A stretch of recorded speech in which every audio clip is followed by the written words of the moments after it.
At 56, Jennifer Aniston, America's sweetheart, the golden girl of 2000 sitcoms, dropped a bombshell that nobody saw coming. It wasn't a headline, it wasn't a tabloid leak, and it wasn't whispered through anonymous sources close to the star. It was Jennifer herself, speaking clearly, directly, and without a trace of bitterness. He was the love of my life. No build-up, no context, just raw truth. Fans froze. Was she finally talking about him? The man whose name has followed her through every red carpet, every interview, every tabloid headline for the last 2 decades? Brad Pitt.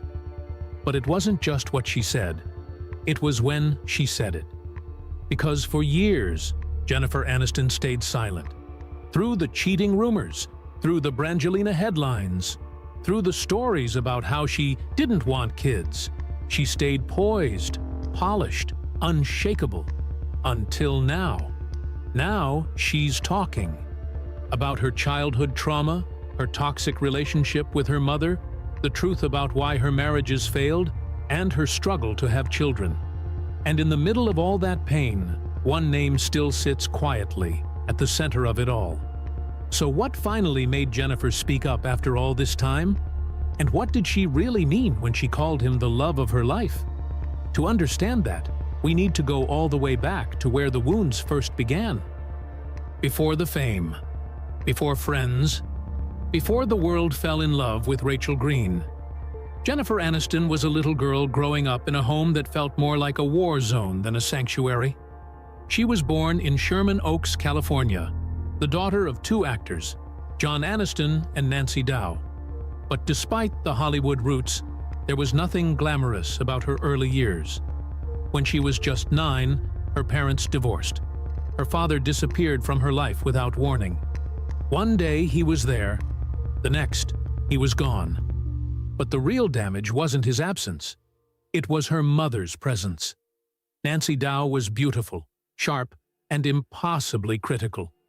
According to Jennifer, her mother obsessed over appearances and was relentless in her judgment. She would tell Jennifer to put on makeup, or that she needed to take better care of herself.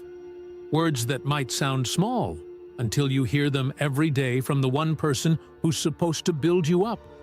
The damage ran deep. In her 20s, Jennifer would describe her childhood as emotionally abusive, and in 1996, everything snapped. Nancy appeared on a tabloid TV show spilling personal stories about her daughter's life. Then she went even further, publishing a memoir titled From Mother and Daughter to Friends. Jennifer cut her off. For 15 years, they didn't speak. The betrayal wasn't just personal, it was public, and it added fuel to a fire Jennifer had been trying to smother since childhood. The feeling that she would never be enough. Not for her mom, not for her dad, not for anyone. It's the kind of emotional baggage that doesn't disappear. It just gets buried under designer gowns and magazine covers. And one day, it comes back. Usually in the form of heartbreak. That fractured foundation would follow her everywhere. From her early days in acting, to her high-profile marriages, to her battle with self-worth. But before those struggles would define her story, Jennifer Aniston did something remarkable. She turned all that pain into a dream. Because just a few years later, that same little girl, rejected and ridiculed, would take the first steps toward becoming the most beloved woman on television. Long before she was raking in $1 million per episode, Jennifer Aniston was working the phones as a telemarketer, riding around New York as a bike messenger, and waitressing just to survive. Acting was always the dream, but for a while, it looked more like a cruel joke. Her early career was a parade of failure. She starred in 4 failed TV pilots back-to-back. Her first big movie role? A low-budget horror flick called Leprechaun, which critics, and even Jennifer herself, later called one of the worst films ever made. She was humiliated, broke, depressed, and she was about to quit. Then, one night at a gas station in Los Angeles, she ran into Warren Littlefield, the head of NBC Entertainment. She broke down crying and told him she was done. He told her not to give up. Months later, he called with a role. Friends. It wasn't even supposed to be hers. She auditioned for Monica, but producers saw something in her that they didn't expect, an effortless vulnerability. They gave her Rachel instead. And just like that, everything changed. Friends became a cultural phenomenon. Jennifer became the face of a generation. Magazine covers, award shows, fashion trends, hairstyles named after her character. The world couldn't get enough. But beneath the glamour, Jennifer never forgot how close she came to giving up. How many times she'd been told she wasn't good enough? How her own mother once told her she'd never make it in Hollywood. That underdog energy never left her. It kept her humble. It made her relatable. And it made her someone people didn't just admire. They rooted for her. But that level of fame comes with a cost. Because now, the whole world was watching. Not just her career, but her relationships, her heartbreaks, her decisions, her body. And just as she was reaching the highest high of her career, she was about to fall in love with someone who would bring her even higher, and eventually break her completely. It started like any other Hollywood romance. Two beautiful people, both newly single, introduced by their agents. But what followed between Jennifer Aniston and Brad Pitt was more than just a celebrity love story. It was the closest thing Hollywood had to royalty. Their first date was quiet and simple. No red carpets, no flashbulbs, just two people clicking instantly. And while the public didn't know it yet, Jennifer had just stepped into what would become the most talked-about relationship of the decade. They kept things low-key at first. Then, in September 1999, they made their red carpet debut at the Emmy Awards. By the end of the year, Brad had proposed during a Sting concert. The ring? A custom-designed diamond and platinum masterpiece that took 7 months to make. The wedding followed in July 2000. A $1 million Malibu affair with fireworks, live music, and 200 A-list guests. Jennifer's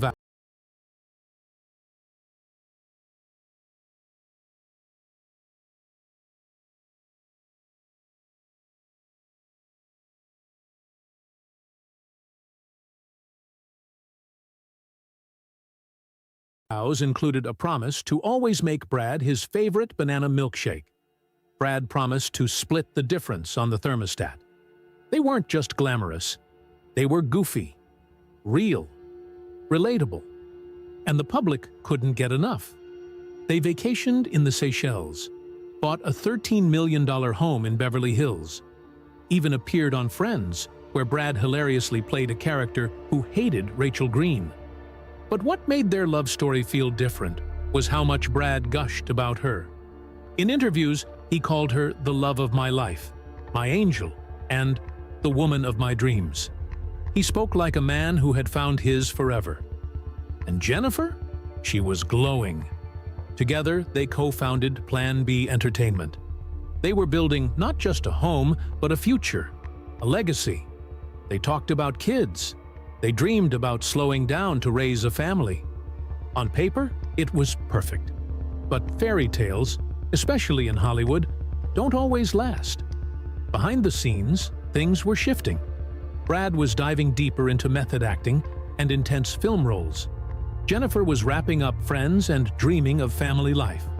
They were evolving, but not always in the same direction. Still, no one saw it coming when they announced their separation in early 2005. The golden couple was over. When Jennifer and Brad announced their separation in early 2005, they tried to make it sound civil. No cheating, no bad blood, just two people parting ways with deep love and respect. But the headlines told a different story. Just weeks after the split, photos surfaced that set the entire tabloid world on fire. Brad Pitt, playing on a beach in Kenya, with Angelina Jolie and her son, Maddox. The setting was intimate. The timing was undeniable. Brad and Angelina had just finished filming Mr. and Mrs. Smith, a movie about a married couple hiding double lives as spies, and the chemistry on screen had been impossible to ignore. To the public, it wasn't just a breakup, it was a betrayal. Brad moved on fast, too fast, and Jennifer was left to watch it unfold in real time, splashed across every newsstand and TV screen. The media turned the story into a spectacle. Angelina was painted as the homewrecker, Brad, the runaway husband, and Jennifer, the heartbroken, discarded wife. She became a symbol of every woman who'd ever been blindsided, beautiful, successful, yet still left behind. But the real pain went deeper than gossip. Jen had been blamed for the split. Rumors spread that she didn't want kids, that she was too focused on her career, that Brad had no choice but to move on. But that wasn't true. "I've never in my life said I didn't want to have children," she said in an interview. Still, the narrative stuck. The world had decided Jennifer was too ambitious, too independent, too something. And then came the interview that changed everything. Angelina casually mentioned that she and Brad fell in love while filming Mr. and Mrs. Smith, before the divorce was even finalized. Jennifer never reacted publicly, but her silence was louder than words. In private, she leaned on therapy, yoga, and her inner circle, including Courtney Cox, who stayed fiercely loyal. She tried to maintain her grace, but behind the scenes, she was unraveling. It wasn't just the betrayal, it was how public it all was, how everyone felt entitled to pick apart her pain, and how every magazine headline kept dragging her name into someone else's love story. But Jennifer didn't lash out. She chose dignity, even if it meant carrying that heartbreak for years. After Brad, the world watched Jennifer Aniston's every move with a microscope. Every guy she was seen with, every handshake, every smile, suddenly became a headline. But real love? That was harder to find. In 2008, she began dating musician John Mayer. It seemed promising at first. He called their relationship more than just a fling. But during a vacation in Mexico, Jennifer found out he had been unfaithful. It was like déjà vu. Another heartbreak, just more private this time. John apologized. Jennifer walked away. She kept things quiet after that. But in 2011, something shifted. She met actor and screenwriter Justin Theroux. At first, it was cautious. Then it became serious. They bought a $22 million home in Bel Air, moved in together, and 4 years later, they got married in a surprise ceremony. For a while, it seemed like Jen had finally found a new kind of love. One that wasn't plastered across magazine covers, one that was hers. But even that didn't last. In 2017, they quietly announced their split. No drama, no scandals, just another ending. Over time, Jennifer developed a new relationship with herself. She focused on her career, producing and starring in the morning show, winning awards and earning critical acclaim. She leaned on friendships that had stood the test of time, like her bond with Courtney Cox. But something lingered. No matter how far she moved forward, the public couldn't stop looking back. To Brad. Every award show reunion, every photo, every offhand comment reignited speculation. Was there still something there? Jennifer kept it neutral, polite but guarded, because if her history had taught her anything, it was this. The world loves a love story, especially the one they never got closure on. And yet, closure, or something close to it, was coming. For decades, Jennifer Aniston's body was public property. Not literally, but in the eyes of the tabloids, the gossip blogs, and even her fans, it might as well have been. Every time she wore a loose shirt or put on a few pounds, the pregnancy rumors would start. Headlines screamed, "Jen finally pregnant," as if her value depended on it. But behind those fabricated stories was a much deeper, much more painful truth. Jennifer was trying. She wasn't ignoring motherhood. She wasn't putting career first. She was doing everything she could to become a mom. In her 30s and 40s, she underwent IVF.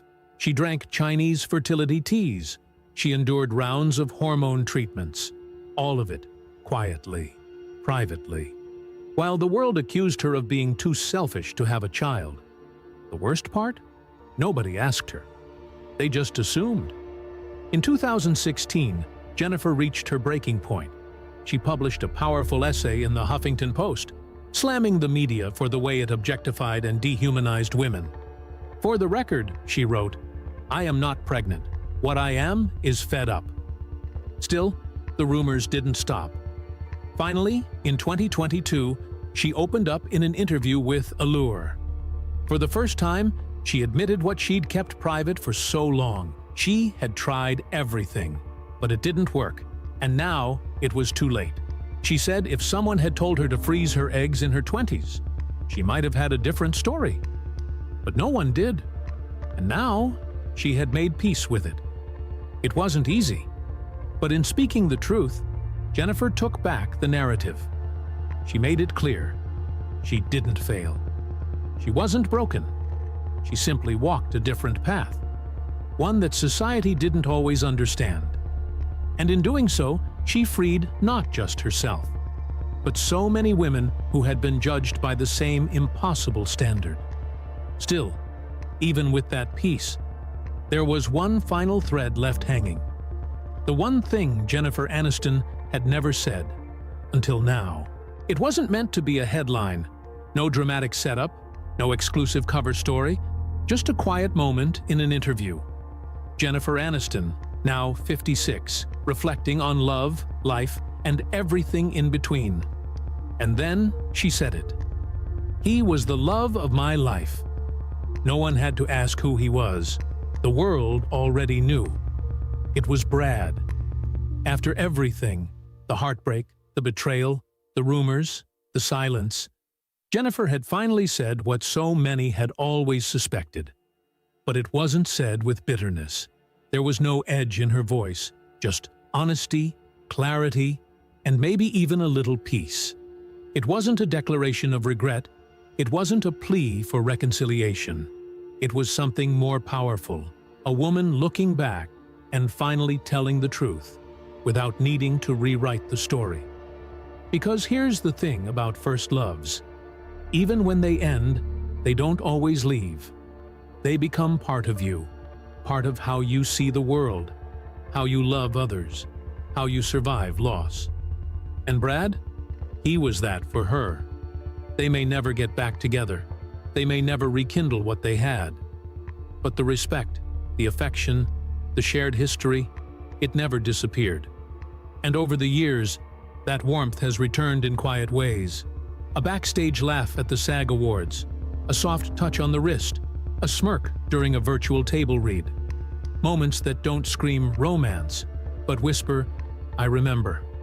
When asked recently if she would ever marry again, Jennifer said she had no interest, but she admitted something else, something far more revealing. "There are moments when I want to come home and just fall into someone's arms and say, 'That was a tough day.'" That longing, that vulnerability, it hit different. Because this wasn't the Hollywood version of love. This was real, unfiltered, grown-up love. Love that's been through the fire and come out wiser.